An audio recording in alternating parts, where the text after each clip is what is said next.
You're listening to the Rainmaking Podcast,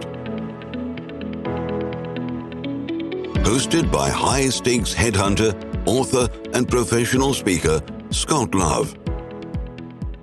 You're listening to the Rainmaking Podcast, and my name is Scott Love, your host. Thank you for joining me on the show today. I've got a special announcement for you. Now, my core focus is to recruit corporate partners, private equity partners for global law firms, but I've also done a lot of keynote speaking and training over the years, and that's something that I enjoy doing. One thing I'm offering up for listeners of the podcast is to join me on my 6-session virtual masterclass on rainmaking for professional services providers.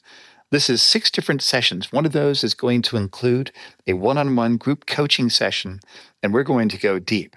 How can you get more cachet from your clients? How can you build a name in your industry niche so that when you walk into a room of professionals in your niche, people that haven't met you before, they already know who you are? This is the key to getting more business to come to you. And how can you use thought leadership as an active way to get new clients in the short term? I'm going to share all that with you in 6 different recorded Zoom sessions. Like I said, 5 of those are going to be as a group and a small group cohort of no more than 10 professional services providers. Regardless of the industry that you're in, consider making an investment for yourself. The tuition is $1,500 per attendee, and I've also got a special discount of $200 if you use the coupon code podcast. When you type it in, it'll take $200 off your registration. You've got to do that soon because I know people are going to sign up. Just go to rainmakingseminar.com, and that'll take you to that link, and you can go to the show notes and find that. Thanks for listening to my very mild and brief commercial. And like I said, I don't do these types of virtual sessions very often, but I'd love to share with you what I know. Let's get right to our program now. Sophia Matveeva is a startup mentor. She's the CEO and founder of Tech for Non-Techies, an executive education and consulting company. Our topic for today is how to get tech clients and professional services. She's someone that's deeply involved in tech. Now, I know there's advantages and disadvantages of looking at any industry niche, but I think even the business development concepts that she mentions here are things that can be applied to what you do, even if you don't look at tech as a potential niche. But it's really interesting, and I hope you enjoy my conversation with Sophia. As always, this show is sponsored by Leopard Solutions' legal intelligence suite of products, Firmscape and Leopard BI. Push ahead of the pack with the power of Leopard. And now here's my conversation with Sophia Matveeva. Thanks for listening. Hey, this is Scott Love with the Rainmaking Podcast. Our guest today is Sophia Matveeva, and our topic title is How to Get Tech Clients in Professional Services. Sophia, thanks for joining me on the show today. Thank you for having me, Scott. I'm really excited about this conversation. Me too. And I'm really interested in this niche topic. And this is something that those people listening, I would be willing to bet a lot of them would love to get tech clients as their clients. And if they're in a business that's not necessarily pursuing tech like me, I actually have many clients whose clients are tech clients. So I'm interested in this topic also. And so let me kind of get some working definitions here. When you talk about how to get tech clients, what is included in that definition of a tech client? Is that software, hardware? What does that mean to you? Well, I would include software and hardware in that, but also I would include venture capital, because venture capital, they fundamentally, most of the time, they are supporting the tech industry. And when you are learning how tech companies work and what tech companies see as success, you are by default also learning how venture capitalists think.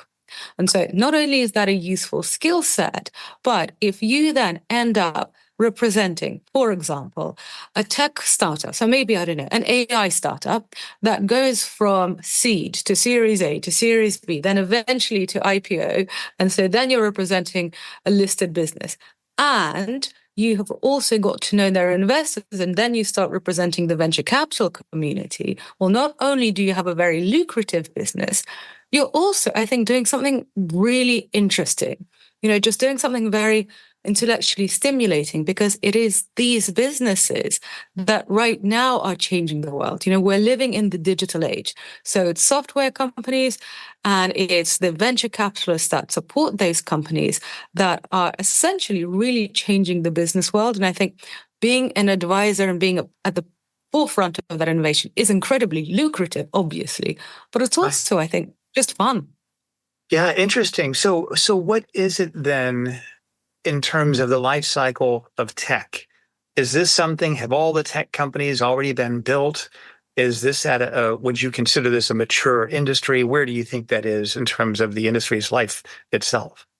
I know this sounds kind of unbelievable, but I think we're right at the beginning. Or maybe if not kind of day one, then day two, but definitely not day 100.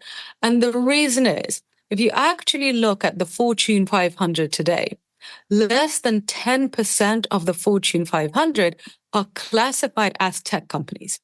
And this might sound kind of counterintuitive because big tech, they're so dominant, right? Whenever we open the Financial Times or the Wall Street Journal, it's big tech everywhere, big tech regulation, and so on. But actually, that's a small set of companies.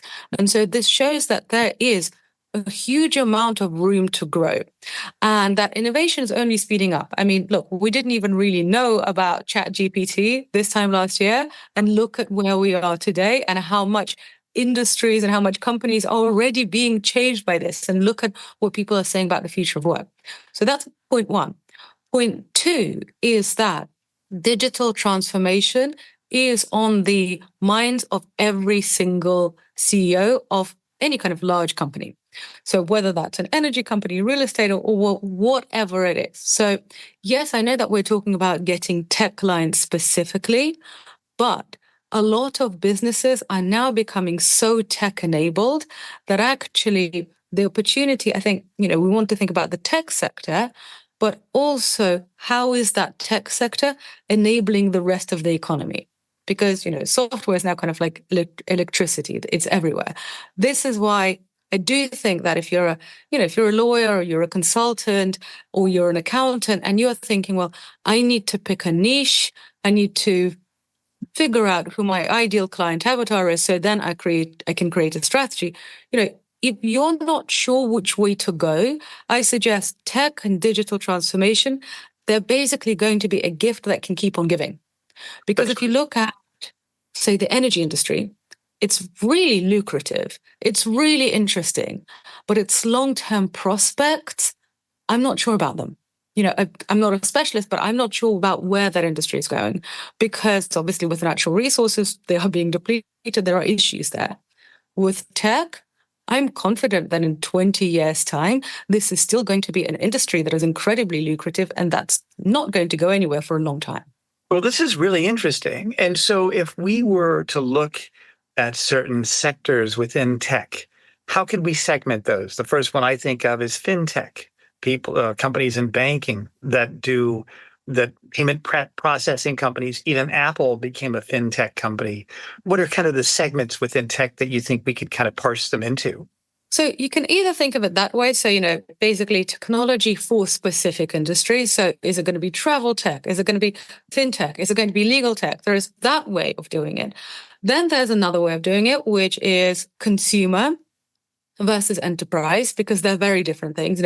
Enterprise software is all about enterprise sales, and who knows more about enterprise sales than, B2B sales professionals. So basically the people who are listening to your podcast, because if you're a lawyer or you're an accountant, you are doing enterprise sales. Basically, you're selling to business clients. So you might even kind of feel a natural affinity to these people because they're also trying to get B2B clients. Whereas consumer companies, a lot of the time they're focused on digital marketing and advertising via Facebook, advertising campaigns on TikTok, which maybe you are less familiar with, or maybe it's the opposite. So I often think that consumer versus enterprise can be a good way of looking at it. Because, for example, let's say you are focusing on consumer tech companies, and one of your clients is, let's just imagine Uber, so that's ride hailing, and another one is a dating app, right? So at first they look like very different things. The end product of an Uber is that you go from A to B. The end product of a dating app is that, you meet the love of your life or at least have a very pleasant evening. So these are two very different outcomes. But actually, in terms of the strategy, in terms of the marketing, and in terms of the actual tech product that these companies would make, it's very, very similar because both of them are consumer platforms. So if you understand consumer platforms, then actually, if you understand one, then you can kind of translate it to the other ones. So there are different ways of focusing. And so what I would say to people is that sitting there by yourself and thinking, okay, well, I've decided I want to focus on tech, but which bit of the tech industry shall I pick? Right.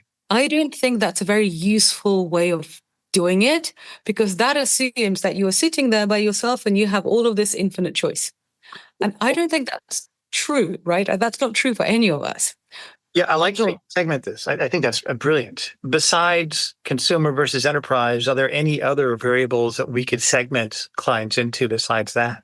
Well, so also what I often suggest to people is that essentially every single industry, every single traditional industry is being changed by technology. So you mentioned fintech. So there's obviously fintech.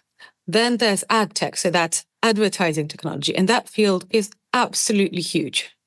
Then there's insurance, then there's health tech. Health tech is absolutely massive, especially, it exploded with the pandemic.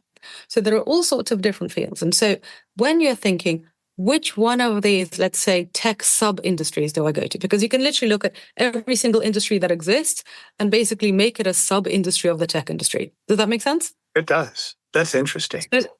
So then you can think of, if you're thinking of transitioning, and say you're working with the energy industry. And what I just said to you about the energy industry and future prospects made you think, oh, hang on, I'm not sure about this. Maybe I need to diversify. Then you can start thinking, okay, what are the tech companies? What are the software companies that are working with energy companies? Because it's all about transferable skills. So, for example, if you've been working with energy companies, it's not really likely that you're then going to pick up a dating app client. The jump is just too big.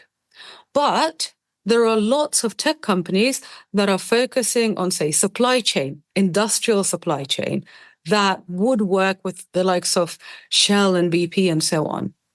And so then working with one of those companies, becoming an advisor to one of those companies, that's much more realistic. And then that's kind of how you make that transition from an industry that's going in one direction to an industry that's going in a different direction. Does that make sense? It does. That's a great idea, Sophia. So do you think tech companies, are they easier to sell to or harder? What do you think about that?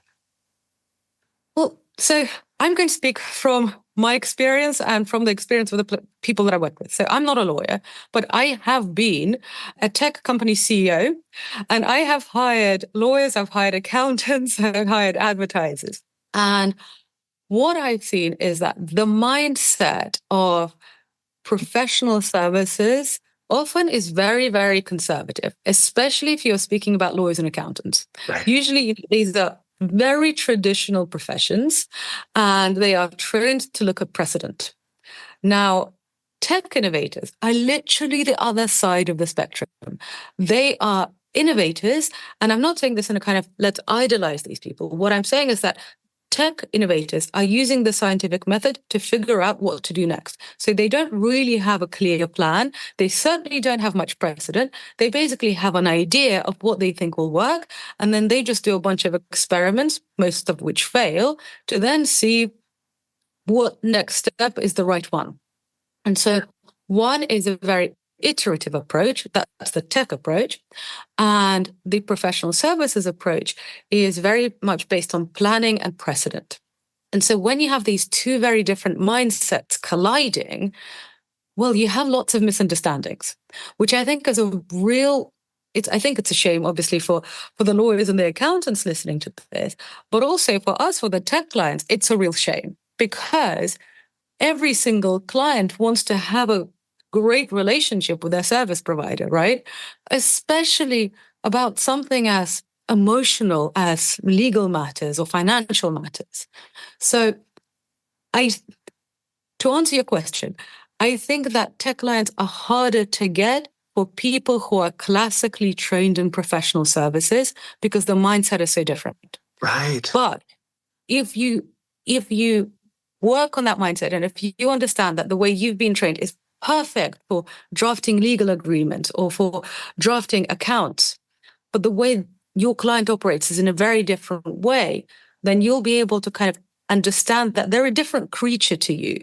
And when you understand that you're not wrong and they're not wrong, you're both just different, then you can respect and learn from each other. And when you have that relationship, then, mistakes can be forgiven, contracts can get renewed and so on. And it's a beautiful thing.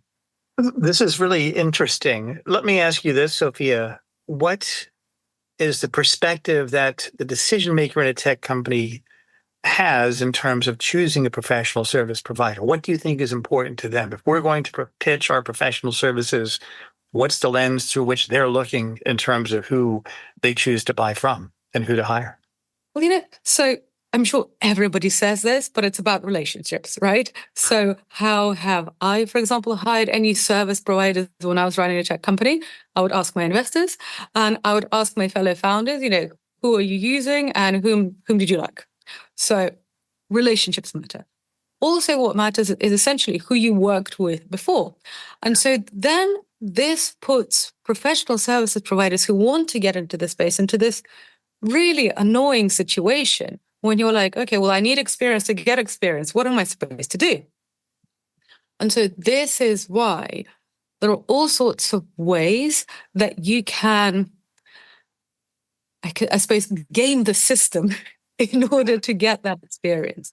So, for example, a really good way is to participate in tech accelerators and get involved as a mentor to startups, because that's the way you get inside the industry and you start doing what I call speaking tech. Because if you can come in and you can say, I've advised these startups, even if it's a bunch of startups that nobody's ever heard of, if these startups have existed, they've done some stuff, and you also speak in a way that shows that you have actually spent some time around these people, you understand what they're thinking about, you understand what they're worried about, you've heard them talk about product metrics and how they measure success, which is usually different from the way, a different kind of business would measure success. Then the founders, the decision makers, they're going to be able to pick it up because you can see it. And, I'm sure it's the same with real estate or any other kind of company, that every industry has its own jargon. And so when you are speaking to the decision maker, do you understand the jargon that they're using? Because they probably don't even know that they're using jargon. Because, for example, in tech, we're always talking about product metrics.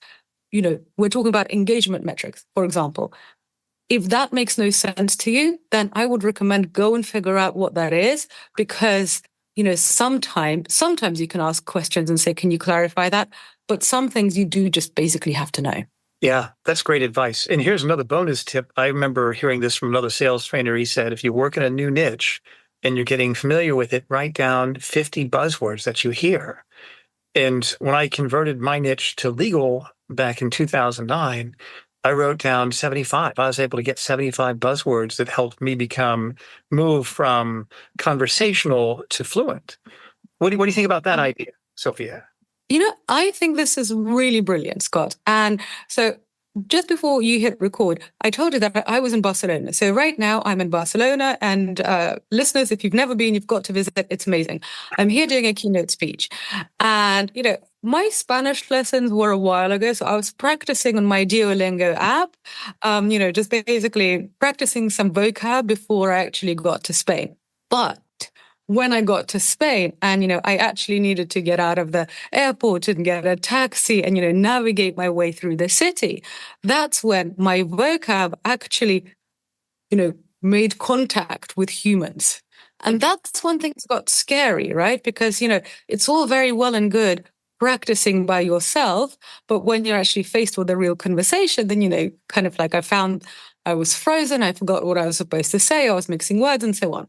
And I think it's the same thing with buzzwords in any industry. It's great to do what people are doing right now. It's listening to podcasts, learning, reading. I think writing down the buzzwords, knowing what they mean and kind of practicing by yourself, that's really important. And then the next stage is actually going out into, the country. So going to a conference or going to an accelerator, going to an event where that language, that tech language is being spoken, and then seeing what happens. Are those words being used? Do you know how to use them yourself? Basically, have some conversational practice, because just like with learning a foreign language, we get better with conversation with, people who are natives in that language. Yeah. What do you think of that analogy? I think that's great. I think that's brilliant, Sophia. So let me ask you this question in terms of pitfalls. What have you seen are the pitfalls people that are looking to go deeper into tech? What should they avoid? What should they watch out for when they start doing more of what you're suggesting? Well, the most typical thing is that people start going too deep for no reason whatsoever. And by that, I mean is that they start signing up to coding and data science courses because they want to learn about the industry. And, I run an education company. So, of course, I am pro-education. I've also taught at business school. So I think education is a wonderful thing.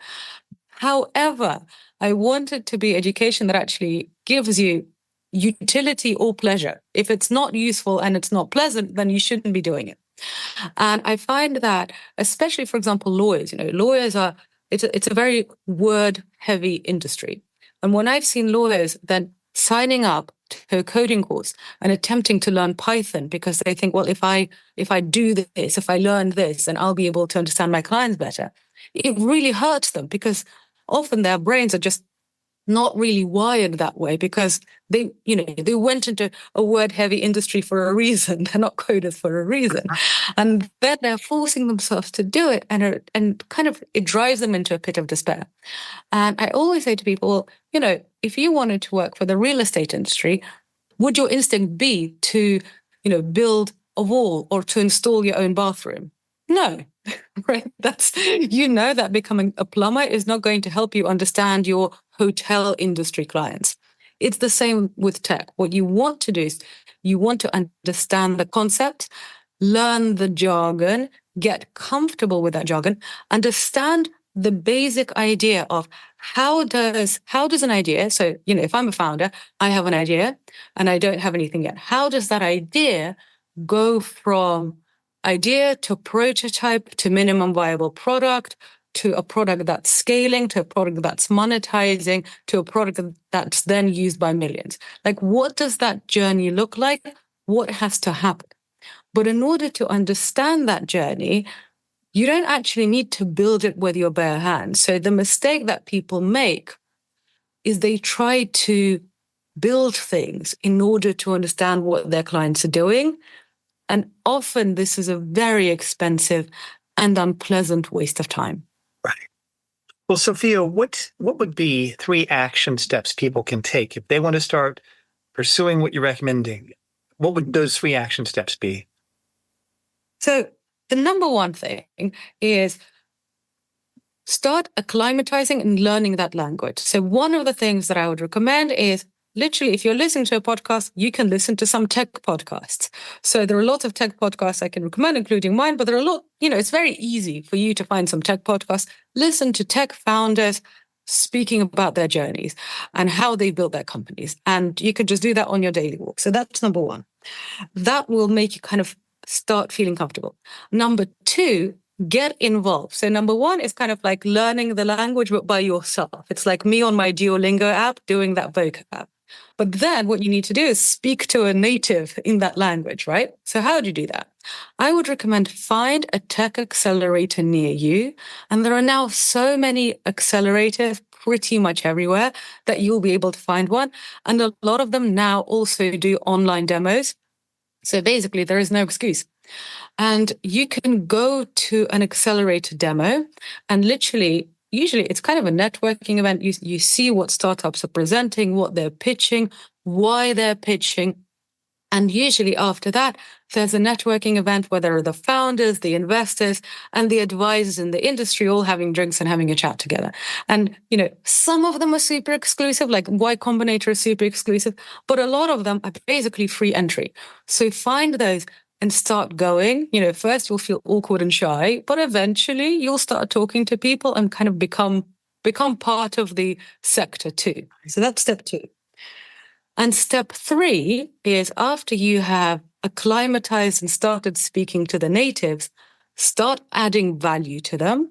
And what's a really good, useful thing to do is if you could become officially an advisor to a tech startup or a mentor at an accelerator.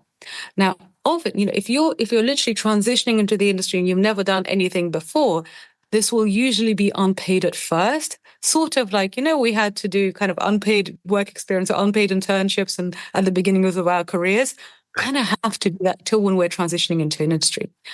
But if you are a genuine professional services provider who does essentially really know their craft, you can, without a huge amount of difficulty, offer your services to be a mentor at an accelerator. So you basically mentor some startup founders, and then you have this thing that you can put on your LinkedIn that you can basically advertise and say, I am working with startups and investors at this accelerator. So not only does that gives you credibility, right? Yeah. This is great. You make it sound so easy. Well, everything sounds easy when somebody else is telling you to do it, right? That's right. And then actually doing it yourself. I mean, I'm giving you the steps. Obviously, there's trial and error. Obviously, sometimes you'll go to an accelerator and you'll think, this is a disaster. I hate everybody here. And you might think, oh no, I'm never doing this again. But then you go to another accelerator and you fall in love. So, this is the rough end. Sorry, go on. That's okay. You've given us such great advice, Sophia, and I know many of our listeners are going to follow this advice and it's going to help them. Tell us about your company. What do you do? What services do you offer? What do you want our listeners to know about how you can help them, Sophia?